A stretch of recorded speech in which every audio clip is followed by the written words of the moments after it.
Hello students. आज का जो टॉपिक है भारत में सिंचाई के साधन, ये बीए पार्ट थर्ड भारत के भूगोल का टॉपिक है। ये भारत में सिंचाई के जो साधन हैं, इसमें कृत्रिम साधनों द्वारा कृषि हेतु आवश्यक जल की आपूर्ति करना ही सिंचाई कहलाता है। कृषि कार्यों के लिए सिंचाई की बहुत आवश्यकता होती है। भारत जैसे कृषि प्रधान देश के लिए तो सिंचाई का महत्व और भी बढ़ जाता है, क्योंकि यहाँ कृषि प्रमुख रूप से मानसूनी वर्षा पर निर्भर करती है, जो अपनी प्रकृति, मात्रा, समय तथा स्थान में पर्याप्त अनियमित और अनिश्चित होती है। अतः इस स्थिति से छुटकारा पाने के लिए सिंचाई के साधनों की पर्याप्त व्यवस्था करना प्राय अनिवार्य हो जाता है।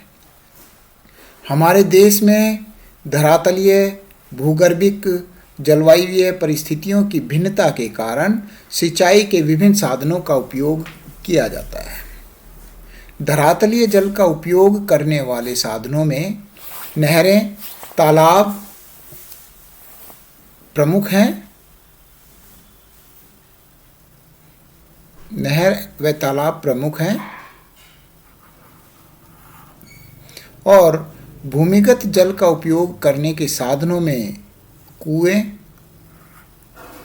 व नलकूप प्रमुख हैं।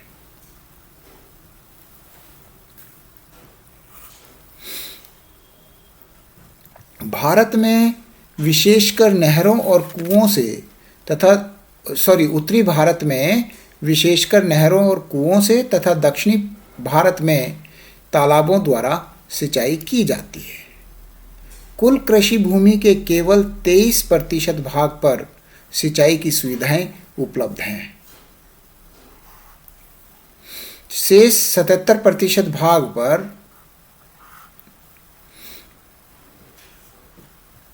अभी भी वर्षा पर ही निर्भर रहना पड़ता है। वर्तमान समय में लगभग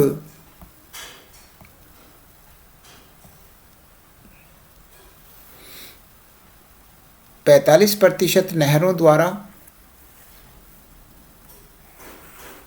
28% कुओं द्वारा तथा नलकूपों द्वारा तथा 17% तालाबों तथा शेष 10% भाग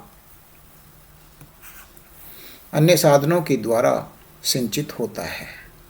देश में नहरें सिंचाई का सबसे बड़ा साधन है। भारत में सिंचाई के साधनों का विवरण इस प्रकार है। पहला, नहरों के बारे में पढ़ेंगे।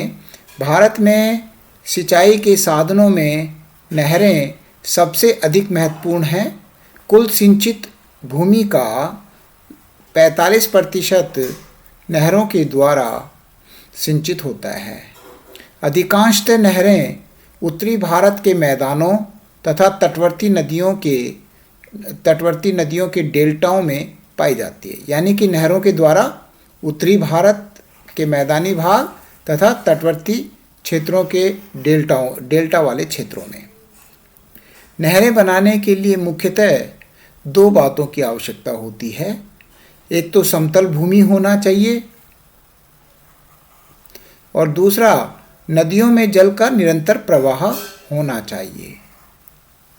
ऐसी आदर्श अवस्था उत्तरी भारत के विशाल मैदान में मिलती है।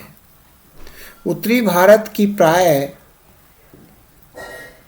सभी नहरों में वर्ष पर्यंत नदियों द्वारा जल की आपूर्ति होती रहती है, किंतु दक्षिणी भारत की अधिकांश नहरों में जलाशयों से ही जल की आपूर्ति होती है, क्योंकि नदियां गर्मियों में सूख जाती हैं। वर्षा काल में नदियों का जल बड़े संग्राहकों में इकट्ठा कर लिया जाता है और इसी के निकटवर्ती भूमि की सिंचाई की जाती है। नहरों से सिंचित अधिकांश क्षेत्र उत्तर प्रदेश, पंजाब, हरियाणा, बिहार, राजस्थान, महाराष्ट्र, मध्य प्रदेश, आंध्र प्रदेश, एवं तमिलनाडु में पाया जाता है। नहरें दो प्रकार की होती हैं, एक तो नित्यवाही नहरें जिसे पेरिनियल पूरे साल भर, और एक है अनित्यवाही नहरें जो कि अनडेशनल, यानी कि जब मौसम के हिसाब से। नित्यवाही नहरें जो है इनमें वर्ष भर जल रहता है।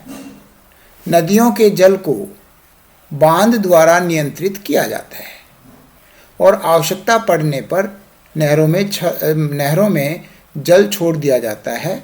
इस प्रकार नित्यवाही नहरें सिंचाई के लिए अधिक उपयोगी होती हैं। भारत की अधिकांश नहरें नित्यवाही नहरें हैं। अनित्यवाही नहरें ये एक तरह से मौसमी नहरें हैं जिन्हें बाढ़ के समय अथवा वर्षा ऋतु में ही जल प्राप्त होता है। इनसे अधिक वर्षा के क्षेत्रों में बाढ़ नियंत्रण तथा कम वर्षा के क्षेत्रों में सिंचाई की सुविधा प्राप्त होती है। तो ये नहरों का हो गया। नहरों के बाद में तालाब में भारत में प्राचीन काल से ही तालाबों द्वारा सिंचाई का प्रचलन रहा है। भारत में 17% सिंचित भूमि पर तालाबों के अंतर्गत सिंचाई की जाती है। तालाब भूमि के वे निचले भाग हैं जिनमें वर्षा का जल एकत्रित होता है। बड़े तालाब झील कहलाते हैं। तालाब दो प्रकार के होते हैं, प्राकृतिक एवं कृत्रिम। प्राकृतिक तालाब किसी प्राकृतिक गड्ढे अथवा आसपास की भूमि की अपेक्षा निचले स्थान पर स्वतः जल एकत्रित होने से उत्पन्न होते हैं, जबकि कृत्रिम तालाब गड्ढे खोदकर बनाए जाते हैं। तालाबों को पक्का भी कर दिया जाता है और इनकी क्षमता बढ़ाने के लिए बांध बना लिए जाते हैं। इस प्रकार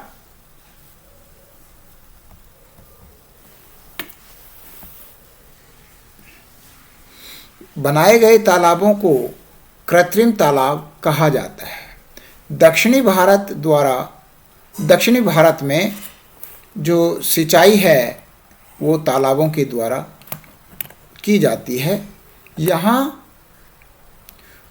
ऊंचे विषम तथा कठोर धरातल पर उपयुक्त स्थान पर अथवा नदियों की तंग घाटियों में बांध बनाकर जल को रोका जाता है। इस प्रकार कृत्रिम तालाब बना लिए गए हैं। भारत में तालाबों द्वारा सिंचित क्षेत्र सर्वाधिक तमिलनाडु में है। तो तालाबों के द्वारा सबसे अधिक जो सिंचाई है वो तमिलनाडु में। यहाँ लगभग 24,000 तालाब हैं। तिरुचिरापल्ली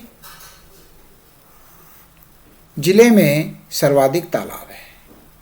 चिंगलपेट, मदुराई, रामनाथपुरम, तिरुनेलवेली, उत्तरी और दक्षिणी अर्कोट, सलेम, कोयम्बटूर, तंजौर जिलों में तालाबों द्वारा सबसे अधिक सिंचाई की जाती है। राजस्थान में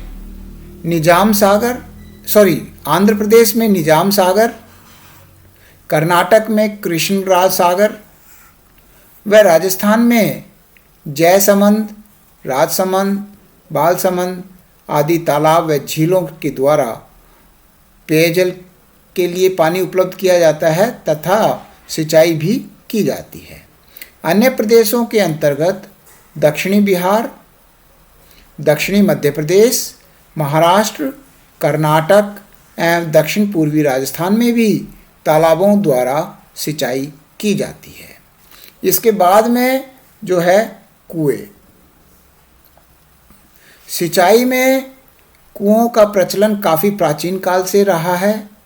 अधिकतर कुएं वहीं बनाए जाते हैं जहां जल भूमि के निकट ही पाया जाता है, वह कोमल शैल मिलते हैं। इस दृष्टि से गंगा सतलुज का मैदान कुओं द्वारा सिंचाई के लिए विशेष उपयुक्त है, क्योंकि यहाँ भूमिगत जल प्राय सभी क्षेत्रों में धरातल से कुछ ही गहराई पर मिल जाता है। उत्तर प्रदेश के पूर्वी भागों में अधिक वर्षा होने से जल तल 3 से 4 मीटर की गहराई पर ही मिल जाता है, किंतु पश्चिमी उत्तर प्रदेश में यह 8 से 12 मीटर और राजस्थान में 30 से 90 मीटर की गहराई पर पानी मिलता है। कुओं द्वारा सिंचाई की दृष्टि से सबसे अधिक महत्वपूर्ण भाग पंजाब से लेकर बिहार तक का सतलज गंगा का मैदान एवं पूर्वी तटवर्ती मैदान है। पंजाब और उत्तर प्रदेश के पश्चिमी भागों में कुओं से सिंचाई नहरों द्वारा सिंचाई के सहायक के रूप में की जाती है। मतलब पंजाब और उत्तर प्रदेश में नहरें भी हैं, लेकिन जहाँ पर नहरों के द्वारा पानी की पर्याप्त मात्रा नहीं हो पाती तो तालाब इससे सिंचाई की जाती है। नहरों के द्वारा सिंचाई के सहायक के रूप में की जाती है कुओं से। कुओं द्वारा सिंचाई मुख्य रूप से पूर्वी उत्तर प्रदेश के बहराइच, गोंडा, बस्ती, फैजाबाद, सुल्तानपुर, रायबरेली, प्रतापगढ़, वाराणसी,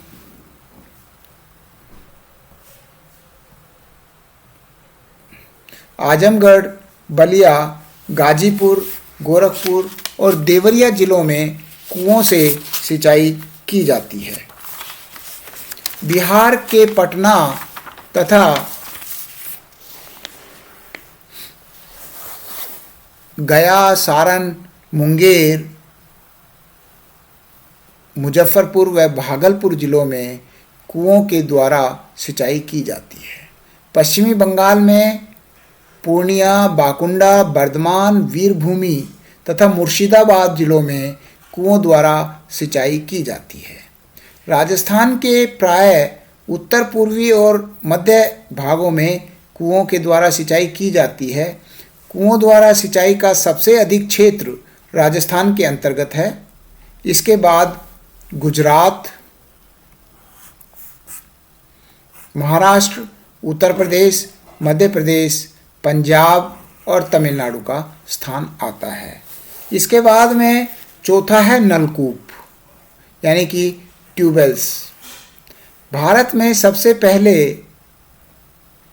गंगा की घाटी में सन 1930 में नलकूप खोदे गए थे। सन 1951 में 2500 नलकूप थे। इसके बाद संख्या में निरंतर वृद्धि होती गई और अब इनकी संख्या लाखों में है। नलकूपों का निर्माण उन क्षेत्रों में संभव है जहां 15 मीटर से अधिक गहराई पर पर्याप्त मात्रा में जल पाया जाता है। भूमि में छिद्र या छेद बनाकर जल को विद्युत पंप सेट द्वारा धरातल पर लाया जाता है। नलकूपों का प्रयोग सामान्यतः वहां किया जाता है जहां नहरों का जल नहीं पहुंच पाता है, जहां जल तल अधिक गहराई पर मिलता है।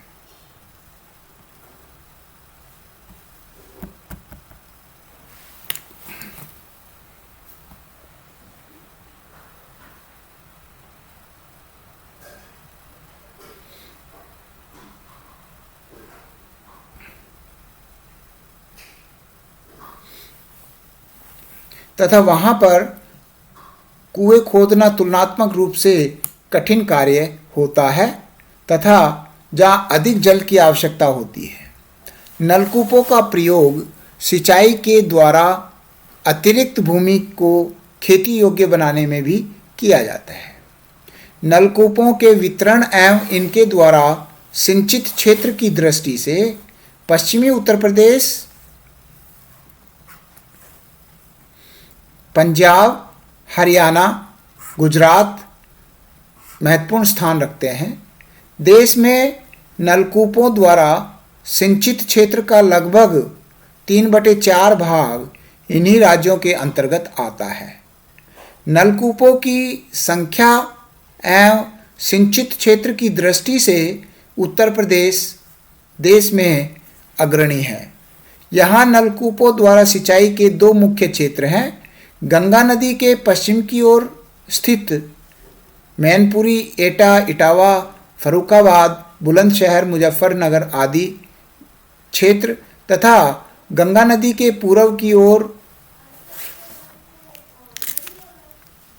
के भाग जिनमें बिजनौर, मुरादाबाद, देवरिया, आजमगढ़, जौनपुर, गोरखपुर, बलिया आदि प्रमुख हैं।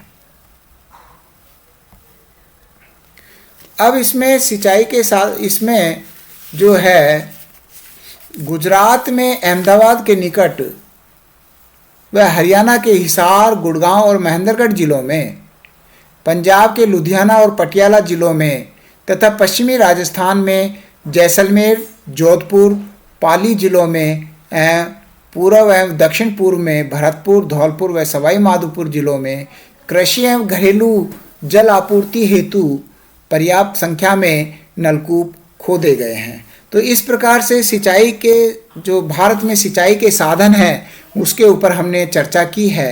एक इसके ऊपर जनरल क्वेश्चन बनता है। ये क्वेश्चन यहीं कंप्लीट होता है। Thank you. जय हिंद, जय भारत।